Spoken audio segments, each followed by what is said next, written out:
Hello दोस्तों, तो इस वीडियो में हम आज देखने वाले हैं क्लास 8 का जो नया सोशल साइंस का बुक आया है।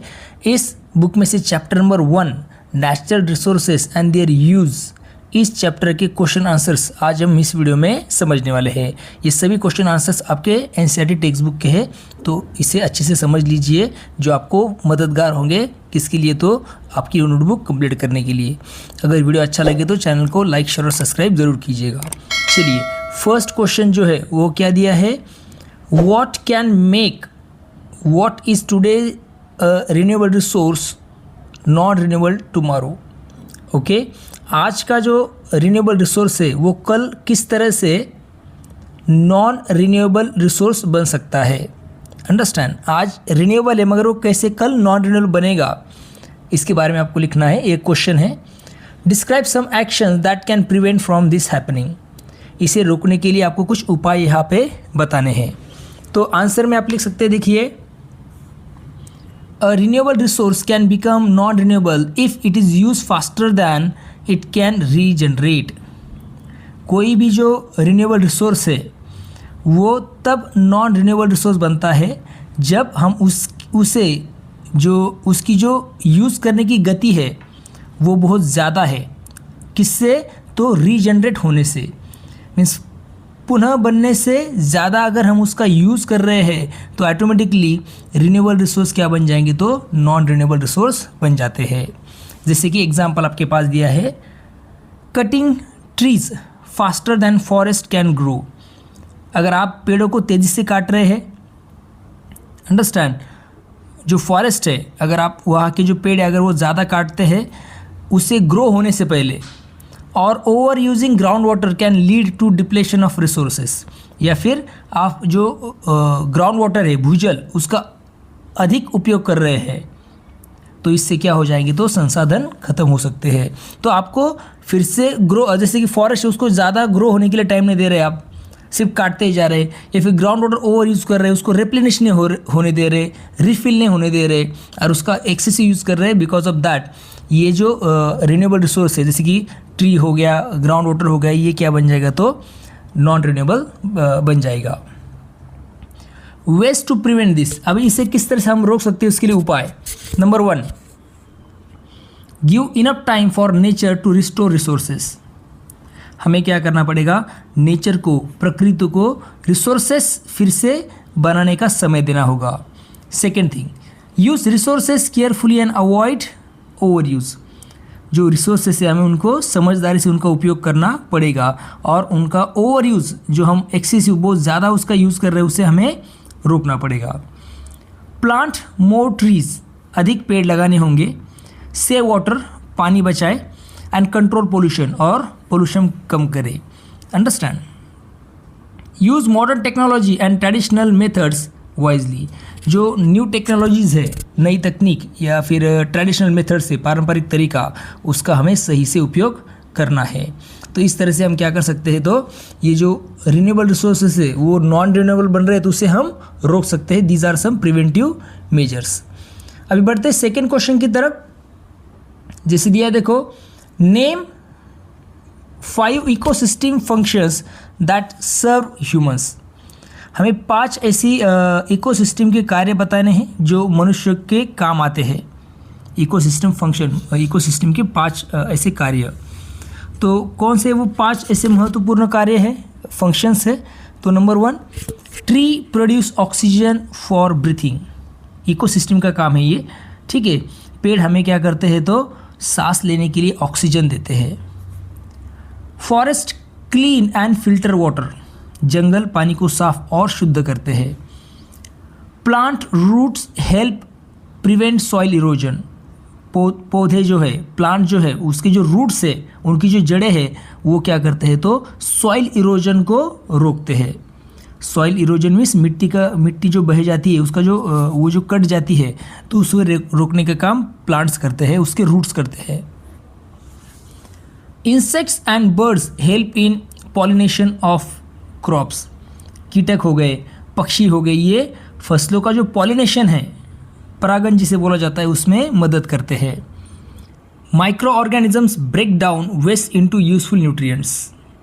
जो सूक्ष्म जीव है माइक्रो ऑर्गेनिजम्स, वो क्या करते हैं तो वेस्ट को, कचरे को न्यूट्रिएंट्स, यूजफुल न्यूट्रिएंट्स मीन्स पोषक तत्वों में वो बदल देते हैं। ठीक है, ये आप उसका आंसर लिख सकते हैं। क्वेश्चन नंबर 3 की तरफ बढ़ रहे हैं। So what is that? What are renewable resources? Renewable resources क्या है? How are they different from non renewable one? और वो नॉन रिन्यूएबल से कैसे अलग है? What can people do to ensure that renewable resources continue to be available for our use and that of future generation? और इन्हें बचाने के लिए हमें क्या करना चाहिए? साथ ही साथ लोग क्या कर सकते हैं कि जिसकी वजह से रिन्यूएबल रिसोर्सेज जो है वो हमें अवेलेबल रहेंगे और हमारे फ्यूचर जनरेशन के लिए भी। तो इसके 2 एग्जांपल्स आपको देने हैं। ठीक है, तो क्वेश्चन का आंसर आप लिखेंगे कैसे? Renewable resources are those can regenerate naturally within a human lifetime like sunlight, wind, forest and water. ये जो renewable resources है ये क्या होते हैं तो कम समय में जो हमारा नेचर है, हमारी जो प्रकृति है वो फिर से बना देती है। अंडरस्टैंड? जैसे कि सूर्य की ऊर्जा है, सनलाइट, हवा, ओके, उसके बाद फॉरेस्ट में जंगल, वाटर, पानी, ये जो है ये सब रिन्यूएबल रिसोर्सेस में आते हैं क्योंकि ये नेचुरली रीजनरेट होते हैं। ठीक है, non renewable resources non renewable resources take millions of years to form and can not replace quickly like coal, petroleum and minerals. अभी इसके अपोजिट में जो नॉन रिन्यूएबल रिसोर्सेस है, अगर उन्हें फिर से बनना है तो उनको मिलियंस ऑफ ईयर्स लगते हैं, लाखों साल लगते हैं उनको फिर से बनने के लिए, और वो जल्दी ख़त्म हो जाते हैं। ओके, जैसे कि कोयला, पेट्रोलियम और जैसे मिनरल्स, ये कुछ एग्जांपल्स आपको दिखाई देंगे नॉन रिन्यूएबल रिसोर्स के। तो how people can protect them? लोग उसे किस तरह से प्रोटेक्ट कर सकते हैं? तो उसके लिए देखो उपाय। Number 1, use resources carefully and avoid wastage. क्या करना है तो रिसोर्सेज को हमें सही तरीके से यूज़ करना है और अवॉइड वेस्टेज, और उनका जो वेस्टेज होता है उसे हमें रोकना है। Stop over use and reduce pollution. अधिक उपयोग को हमें रोकना चाहिए और रिड्यूस पोल्यूशन, और प्रदूषण को भी हमें कम करना है। ये आप इसका आंसर लिख सकते हैं। चलिए, और एक दिया देखो, encourage tree plantation, save water. Tree plantation को हमने मजबूत करना चाहिए, वाटर बचाना चाहिए, क्लियर एनर्जी हमने यूज़ करनी चाहिए जैसे कि सोलर एनर्जी और रिवर वाटर। ये कुछ एग्जांपल्स इसके हम दे सकते हैं। ठीक है, अभी बढ़ते हैं क्वेश्चन नंबर 4 की तरफ। Question number 4, identify cultural practices in your home and neighbourhood that point two mindfulness in the use of natural resources. आपके घर के आसपास के जो क्षेत्र है वहाँ पर जो कुछ सांस्कृतिक परंपराएं आपको बतानी है कि जो आपको बताती है कि किस तरह से हम नेचुरल रिसोर्सेज का हमें किस तरह से एक समझदारी पूर्वक उपाय करना चाहिए, बताने वाली ऐसी कुछ सांस्कृतिक परंपराएं, कल्चरल प्रैक्टिसेस के बारे में आपको बताना है यहाँ पे।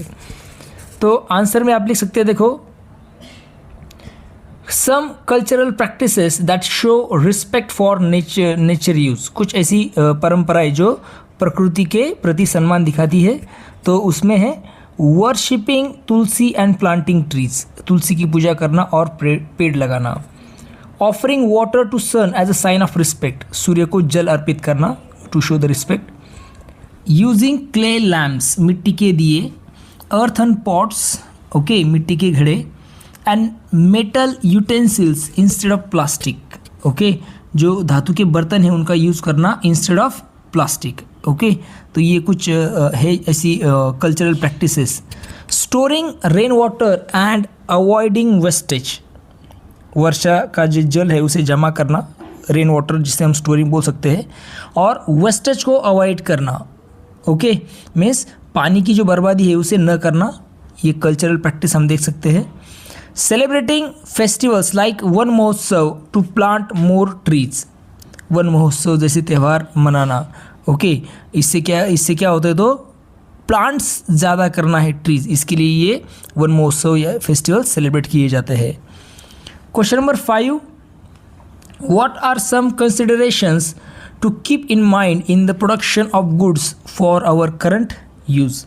आज के उपयोग के लिए जो वस्तुएं हैं उनके उत्पादन में किन बातों का ध्यान हमें रखना है। जो कुछ भी चीज़ें हम बना रहे, प्रोडक्शन कर रहे गुड्स का, तो हमें कौन सी बातों का ध्यान रखना चाहिए। ओके, नंबर 1 आंसर में लिख सकते हैं आप, while producing goods we should, जब हम बनाएंगे वस्तु तो हमें किस बात का ध्यान रखना चाहिए। तो number 1, avoid harming the environment, पर्यावरण को नुकसान न पहुँचे इस तरह की चीज़ें हमें बनानी है। Use raw materials and energy wisely, जो कच्चा माल है और ऊर्जा का हमें सही उपयोग करना है।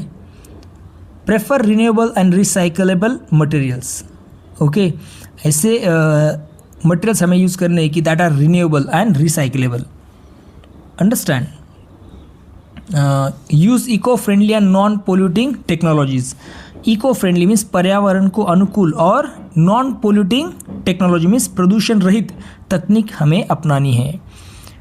Treat workers Fairlie and protect community resources, श्रमिक जो है वर्कर्स उन्हें अच्छे से अच्छा व्यवहार उनके साथ करना है और प्रोटेक्ट कम्युनिटी रिसोर्सेज, और समाज के जो संसाधन है रिसोर्सेज उसकी रक्षा हमें करनी है। ओके, एग्जांपल हमारे पास है कि using eco friendly material in buildings, जो बिल्डिंग्स हम बनाते हैं इमारत, उसमें इको फ्रेंडली मीन्स पर्यावरण अनुकूल सामग्री का उपयोग, एंड इनकरेजिंग ऑर्गेनिक फार्मिंग, और ऑर्गेनिक फार्मिंग मीन्स जैविक खेती को बढ़ावा देना। ये कुछ एग्जांपल्स आप यहाँ पे देख सकते हैं।